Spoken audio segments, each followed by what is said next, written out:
Halo guys, selamat kembali lagi di Weekend Preview.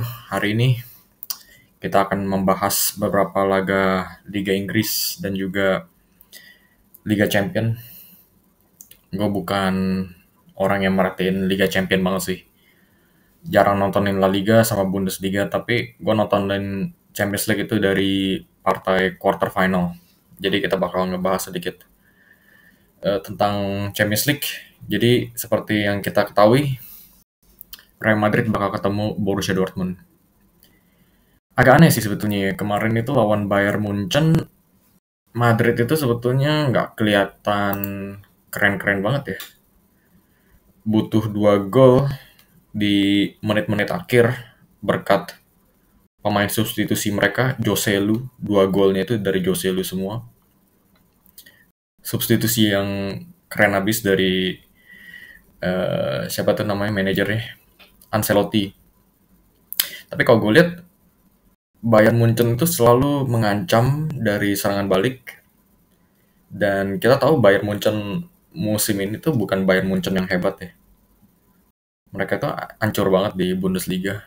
Kena kutukannya Harry Kane yang sekali lagi membawa sial ke klub manapun. Gue bukannya ngata-ngatain Harry Kane sih. Gue suka banget sama Harry Kane ini, tapi kenyataannya memang mau di Spurs, mau di Inggris, atau di Bayern Munchen, dia selalu membawa kesialan. Dan sekarang yang kena getahnya tuh si Bayern Munchen. Jadi gue makin percaya nih kalau si Harry Kane ini memang ada kutukannya. Jadi sebetulnya kita ngomongin lagi ya tentang pertandingannya. Kalau kita lihat Madrid tuh nggak kelihatan bagus-bagus banget. Sempat ketinggalan dari golnya Alphonso Davies. Terus ya gitu, kesusahan bongkar lini pertahanannya Bayern Munchen kalau gue bilang ya. Salah satunya yang paling berguna itu ya si Vinicius Junior ya, lawan Kimmich ya. Kimmich benar-benar dijadiin bulan-bulanan di sayap kiri.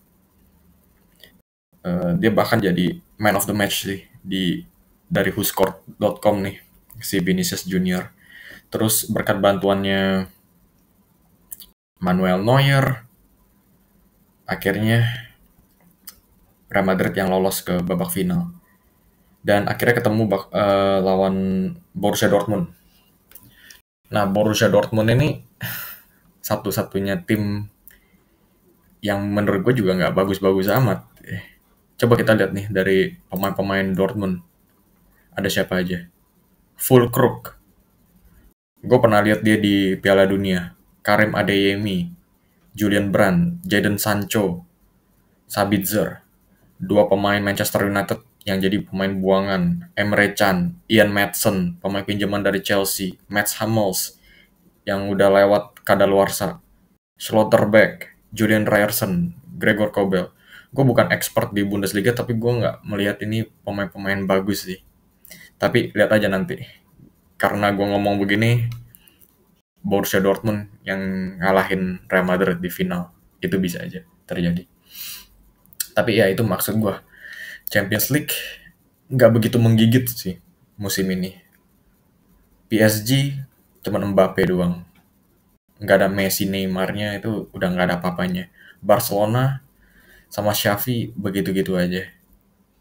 Real Madrid memang udah kalahin Man City, tapi Man City pun juga tahun ini juga nggak sekeren musim lalu. Dan lawan Bayern Munchen yang kalah sama Bayer Leverkusen di Bundesliga-nya sendiri, Real Madrid pun juga kesusahan. Jadi bisa dibilang ini salah satu alasan kenapa gue nggak begitu excited banget sih nonton Champions League ya. Makin lama pamornya itu makin menurun sih. Itu udah kelihatan sih dari zamannya European Super League ya, mau diadain. Itu kayak seakan-akan mereka ngerasa Champions League ini udah kehilangan pamor, jadi mereka butuh sesuatu yang baru. Itu sih yang gue ambil ya, yang gue petik dari keinginannya si UEFA ini yang makin aneh-aneh aja. Terus musim depan juga mau ditambah banyak, mau jadi berapa klub? Gue kurang inget tuh. Coba kalau kalian yang tahu ekspansinya itu jadi berapa klub, bisa kasih komen di bawah. Jadi ya gitu, Real Madrid Dortmund, prediksi sekilas nggak terlalu neko-neko, gue bilang Real Madrid yang juara karena pertama Ancelotti yang nanganin mereka. Ancelotti udah juara 4 kali, 2 kali sama AC Milan, 2 kali sama Real Madrid.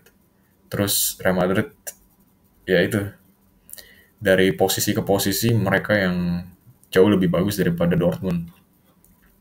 Oke, jadi sekilas begitu aja sih. Oh, terus sebelum gue mulai preview Premier League, gue mau ngomongin sedikit tentang Jude Bellingham. Iya, gue tahu Bellingham itu udah berapa gol di La Liga. Udah 21 golan gitu kan, terus berapa assist. Terus orang-orang pada keasikan sama gaya selebrasinya dia yang kayak apa, gayanya kayak gitulah, lu tau lah yang gue maksud. Terus orang-orang pada kayak terpukau sama dia, tapi kalau gue lihat kemarin lawan Bayern Munchen dia nggak ada kontribusinya, nggak ada kinerjanya, nggak kelihatan hebatnya apa. Beneran, ini gue ngomong jujur, gue yakin dia bisa jadi pemain jago, tapi bukan berarti dia bisa mencetak 21 gol di La Liga itu bisa langsung jadi pemain legendaris gitu. Banyak yang nyamain dia kayak Zinedine Zidane. 21 gol di La Liga itu kebanyakan orang itu udah bisa. Karena lawan-lawannya itu nggak sesusah kayak di Premier League gitu loh. Terus dijadiin pemain legendaris begitu. Gue agak keki aja sih, kayak sekarang itu udah terlalu gampang orang bilang, oh ini pemain legendaris, dia udah 21 gol, cuma lihat dari statistik aja. Tapi kenyataannya, dia cuma baru 1 musim aja di La Liga. Tapi sekarang kita bisa lihat ya, kemarin lawan Man City nggak kelihatan Bellingham, lawan Bayern Munchen nggak kelihatan Bellingham, itu 4 laga loh. Nggak kelihatan gue sama sekali. Terus di Piala Dunia gimana? Kemarin Piala Dunia 2022 sama timnas Inggris. Biasa aja kok gitu loh. Jadi bisa kelihatan, gue tuh bilang kalau dia itu bisa legendaris kalau dia itu bisa bawa satu timnya tuh di laga-laga besar. Tapi kenyataannya gitu. 4 laga lawan City, lawan Bayern di Piala Dunia nggak nongol. Nggak kayak Zidane, ya kan? Zidane itu udah 2 gol di Piala Dunia 98, bawa Prancis jadi juara dunia sekali, Piala Eropa juga sekali. Terus sama Real Madrid udah tahu kan seberapa gilanya dia. Terus Bellingham yang masih umur 20 tahun, masih bau kencur, baru di musim pertamanya udah bisa disama-samain. Itu udah nggak logis sih menurut gue. Oke, jadi itu aja sih yang gue mau ngomongin ya. Terus sekarang kita bahas Premier League. Jadi kita bahas dulu nih klasemen sementara. Arsenal yang masih memimpin, beda 1 poin dengan Man City, meskipun Man City masih ada 1 laga ekstra. Nah, 1 laga ekstranya itu bakal dimainin besok. Fulham sama Man City ini lu harus nonton. Lu orang pada nonton video kan? Ya pasti nonton video ya, antara video atau RCTI kan. Ya kalau di video ini ya sekarang ngelek-ngelek sedikit sih. Tapi ini partai memang harus nonton sih. Jam setengah 7 lawannya Fulham. Fulham pemain kuncinya tuh si Rodrigo Muniz, ada Anthony Robinson, Willian, Harry Wilson. Mereka ada beberapa pemain teknik yang cukup tinggi ya. Jadi Man City ini harus waspada, apalagi mereka bermain tandang. Tapi kenapa yang tetap difavoritin City ya, karena De Bruyne pasti main, Foden pasti main, Bernardo Silva pasti main, Haaland jadi striker. Sadis Man City yang sekarang ini.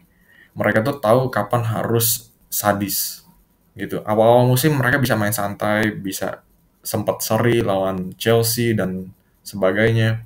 Tapi ketika udah masa-masa penting, mereka tuh tahu kapan harus keluar wujud aslinya. Dan sekarang si Pep Guardiola itu udah nggak pusingin Champions League, bisa fokus sama Premier League. Jadi langsung aja dia tiap pertandingan tuh mainin 3 pemain paling kreatif mereka. De Bruyne, Foden, Bernardo Silva langsung aja dihajar. Biasanya kan dia masih simpan-simpan pemain kan, simpan-simpan tenaga. Tapi sekarang mereka tahu fokusnya cuma Premier League sama FA Cup. Jadi dimainin lah langsung pemain-pemain senior mereka itu. Jadi ada Foden, ada De Bruyne. Dari sisi kreatif mereka tuh ada, dan dari sisi ketajaman ada Erling Haaland yang baru aja mencetak 4 gol kemarin itu. Tapi yang kenapa gue bilang menarik karena Man City itu masih ada celah, nggak kayak Arsenal. Arsenal tuh rapat, lebih merata daripada City tahun ini. City tuh memang kencang banget di depan, tapi di sisi belakangnya itu mereka selalu meninggalkan celah-celah buat serangan balik. Nah, Fulham ini bagus dalam serangan balik. Gue pernah nonton Fulham lawan Tottenham. Tottenham tuh dibantai 3-0 sama Fulham. Juga di Craven Cottage. Dan semuanya tuh, nggak semuanya sih, tapi sebagian besar dari kesempatan-kesempatan mereka itu dari serangan balik. Mereka tuh tahu bagaimana bermain sepak bola dan memanfaatkan serangan celah-celah di belakang, apalagi Man City yang benar-benar main agresif. Jadi itu aja sih yang gue bilang harus ditonton kemarin, besok itu. Terus ya kalau kita ngomongin pertandingan selanjutnya ya Arsenal sama Manchester United ya. MU ya hancur banget lawan Crystal Palace, dihajar 4-0 kemarin. Michael Olise luar biasa banget, 2 gol. Daniel Munoz 2 assist, menghajar 4-0. Manchester United yang jelas ya, ini pasti jadi makanan empuk buat Arsenal sih. Karena Casemiro itu masih dimainin jadi center back tengah. Terus didampinginnya Johnny Evans. Gue nggak begitu tahu sih situasinya MU nih. Apa sih? Maguire kemana? Coba gue lihat dulu ya. Maguire sama Lisandro Martinez katanya udah balik training ya. Tapi pokoknya ini lagi krisis cedera di back tengah. Dan ada kemungkinan Arsenal tuh bakal lawan Johnny Evans sama Casemiro di back tengah lagi.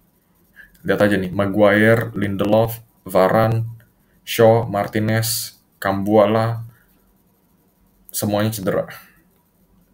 Ini sebagian besar back-back tengah.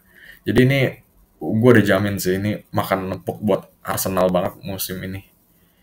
Di Old Trafford, mau di Old Trafford atau di mana, ini bisa jadi 6-7 gol. Gue nggak apa lebay-lebayin, tapi ini beneran nih. Arsenal bisa ngebantai MU 6-7-0. Soalnya lihat dari backnya, Casemiro sama Evans, ya ampun. Casemiro, dia main di posisi aslinya ya, jadi CDM aja tuh nggak becus. Sekarang dimainin jadi center back. Ini pemain ini cuma mau gabut aja di akhir-akhir musim sama Man U, dapat gaji besar, dapat pamor sama Man U, udah cukup lah. Satu musim pertama memang bagus, tapi sekarang dia lihat udah madesu, ya dia ikut-ikutan hancur lah. Terus didampinginnya sama Johnny Evans, pemain umur 37 tahun ya. 36 tahun. Nggak ada harapan sih MU. Kalau MU bisa dapetin hasil seri ya, Evans sama Casemiro ini patut dijadiin pemain legendaris. Jadi ya kira-kira begitulah. Arsenal bakal menang lawan MU. Terus City, kok gue bilang juga terlalu ganas buat Fulham. Dan beberapa pertandingan Premier League lainnya yang seru menurut gue ya perebutan peringkat 6 sama 7 nih, sama 8 kalau gue bilang. Itu ada Newcastle, ada MU, sama Chelsea. Soalnya 4 besar kan itu udah hampir pasti Aston Villa. Spurs posisi 5. Jadi posisi 6-7 nih masih diperbutin buat Europa League. Itu ada Newcastle, Chelsea, sama MU. MU kayaknya bakal kalah sama Arsenal.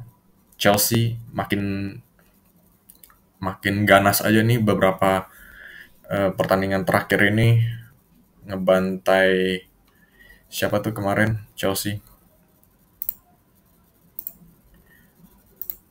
ngebantai West Ham 5-0, Tottenham 2-0, Aston Villa 2-2 seri, hasil yang bagus, dan Pochettino kelihatannya udah nyelamatin karirnya sendiri ya sama Chelsea ini berkat 2 pertandingan terakhirnya ini. Dan mainnya juga udah bagus. Kukurea jadi inverted fullback, Nicholas Jackson udah makin mateng, Cole Palmer pemain legendaris dia makin nyetel nih si Chelsea. Jadi mungkin yang posisi 67 kalau gue bisa prediksi itu Newcastle kali ya. Masih Newcastle, di belakangnya mungkin Chelsea, nyalip Manchester United. Chelsea bakal lawan Nottingham Forest besok juga. Newcastle lawan Brighton. Jadi boleh ditonton nih 2 pertandingan ini.